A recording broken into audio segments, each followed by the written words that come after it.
going on, people? Hope y'all doing fantastic, man. It's getting dark, but I just thought I'd do a video right before I'm done for the day. Been running all day, you know what I mean? But what I want to talk about today is, but before I get to that, I've heard other people mention this, you know, in the YouTube space, but so I'll go ahead and mention it. And as you can see, I'm doing it myself. Is when you get done running at the end of the day or whatever, depending on your shift, I gotta say that because I work nights. Okay, when you get done running, you know, let your truck cool down. You know, let it cool down for like 10 minutes. Bump the idle up around, mine's up about 800-900 RPM. Just let it run. If you have a fan switch, turn the fan on. Just, you know, get the air out of there. You know, air circulating, cool the parts down, the engine and stuff like that. But that will help preserve, you know, your engine, your parts in the long run. But what I want to talk about today is I was having a conversation with my brother earlier, and he was asking me about my opinion on what's up with these the abundance of these different gig programs, you know, the stuff that you can do, you know, pretty much work from your phone, the little app things from your phone. And I said, well, looking at it from a company standpoint, is they don't want to pay for employees. So I made a video, I think I mentioned this in a couple videos, where, you know, let's take a lease driver, right? Okay, they'll lease you a truck for whatever amount, okay? Well, the only thing they have to do is just pay you your whatever cut that you get, whatever terms that you agreed on.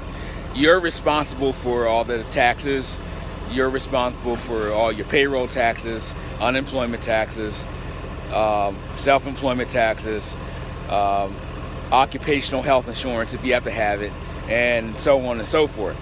So what they're doing, they're still providing the service to their customer, but they're also reducing their expense. Was that a plane or a shooting star? Did you see that?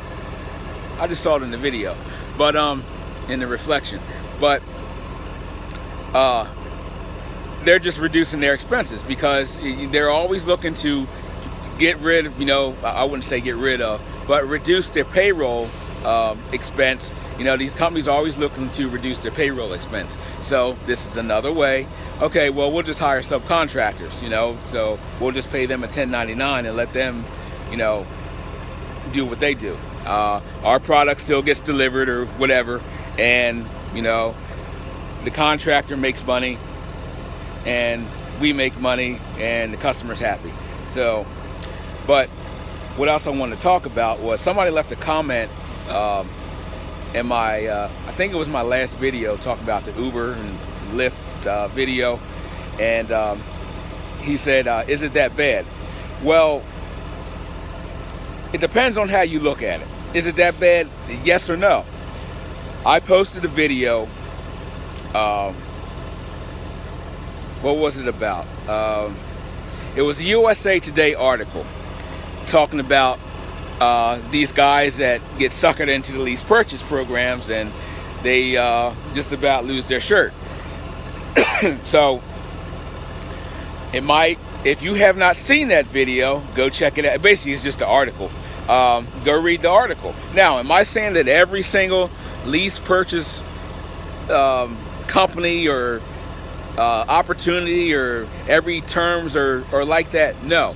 But coming into this at surface level and you have no idea how this stuff works, you're at risk. So I'm trying to inform those of you that watch my videos so you can get an understanding of how it works. Now, whether you choose to do it or not, that's totally up to you. But at least going forward, you have an understanding of how it works. You understand the risks that are involved with it, so that way you can make an educated, informed decision. So, am I against leasing? No, I'm not against leasing. But if you're going to lease, everything has to be, I'll use the word congruent. If you don't know what it means, go look it up. Everything has to be congruent. If you can turn a profit with your leased equipment, go for it. Lease all you want. But, you know, if you're going to lease equipment and then you're struggling to make ends meet, then there's a problem. How long can you last like that? So it's just I'm just trying to educate you on how, you know, this stuff works. Now it's up to you to whether you accept it, reject it, you look more into it, but at least you'll be educated to know going forward. But it's getting late. There's a truck, I'm ready to shut it down because now I'm just burning fuel.